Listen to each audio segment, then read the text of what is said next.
వెళ్ళిపోయినాం అనుకో మళ్ళా వెలుతురు వస్తుంది. అక్కడ ఆ సూర్యుని యొక్క ప్రభావం అంత దూరం ఉంటుంది. అర్జున, కొన్ని వేల సూర్యులైనా నన్ను ప్రకాశింపజేయలేవు అంటే ఇప్పుడు సూర్యులు ఎంతమంది ఉన్నారు? కొన్ని వేల ఎంతమంది ఉన్నారు చెప్పలేము. ఎంతమంది ఉన్నారంటే అంత చెప్పనీకి లేదు. ఎగ్జాంపుల్ కొత్త ఉన్నారు కనుక భూమి, సూర్యుడు, బుధుడు, శుక్రుడు, అంగారకుడు, 9 ఉన్నాయా? ఇవన్నింటినీ కలిపి ఒక ప్యాకేజీని ఏమంటామా? నవగ్రహాలు. చదువుకున్న ఏమంటాం? ఏమంటుంది?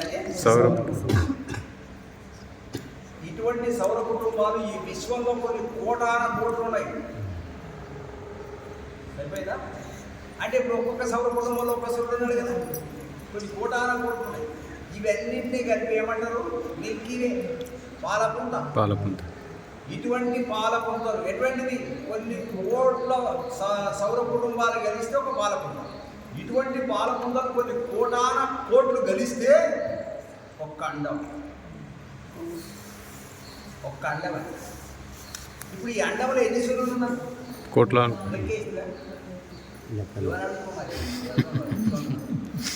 ఇటువంటి అండాలు ఈ విశ్వంలో కోటాన కోట్లు ఉన్నాయి అండాలు.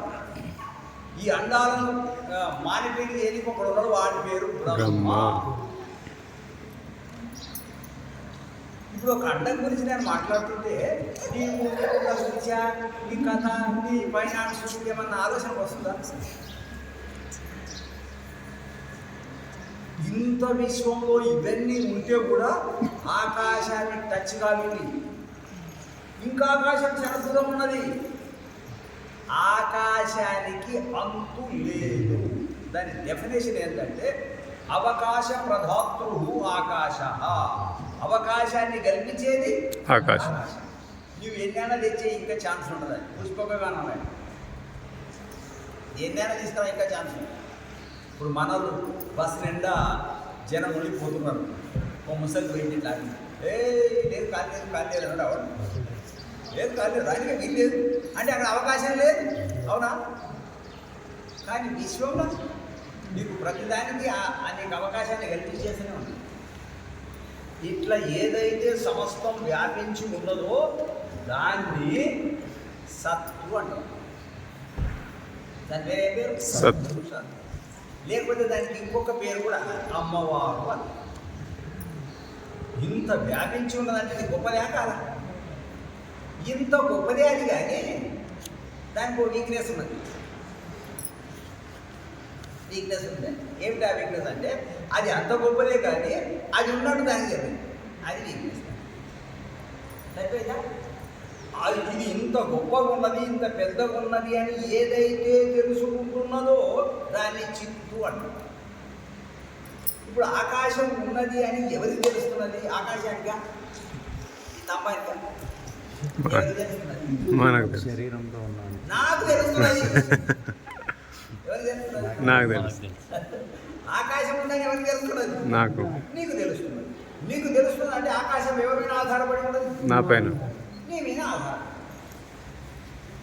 నీవు తెలుసుకునేవాడిని చిత్తు, తెలియబడేది సత్తు. ఈ సత్తునే పార్వతి అంటారు. ఈ చిత్తునే పరమేశ్వరుడు అంటారు. మెడల పరమేశ్వరుడు కాదు, నేను చెప్పేటోడు. వీడు పరమేశ్వరుడు, ఈయన పార్వతి. ఓకేనా? ఈ పార్వతీ పరమేశ్వరుడు ఒకరు లేకుండా ఒకరు ఉండనికే లేదు. సత్తున్నదనుకో మొత్తం ఉన్నది అని ఉంటే అది చిత్తు లేదనుకో అది ఉన్నదంటే ఎవరు తెలుస్తుంది? అది ఉంటే అంతా లేకపోతే పోనీ సత్తు లేదు, చిత్తున్నది, తెలుసుకునేది ఉన్నది. ఏం తెలుసుకుంటాం? ఇంకేం తెలుసుకునేది? అగమ్య గోచరం. పిచ్చోడై నాట్యం చేసిండు, మనకు లేనప్పుడు దక్షిణలో పోతే అని చెప్పు. ఒకరు లేకుండా ఒకరు ఉండలేరు. వారు సత్తు అనేది శక్తి. ఇప్పుడు మీ దగ్గర సత్తు ఉండాలి. అందరి దగ్గర ఒక్కంత సత్తు ఉందా? ఎవరి సత్వం ఆయనకు ఉండదు. ఈ సత్వం నీదే. నీ అంత సత్వాన్ని వేరే ఉండాలని ఏం లేదు. ఒక చీమకు కూడా ఒక సత్వం ఉందా లేదా? చీమకున్న సత్వాన్ని దగ్గర ఉందా?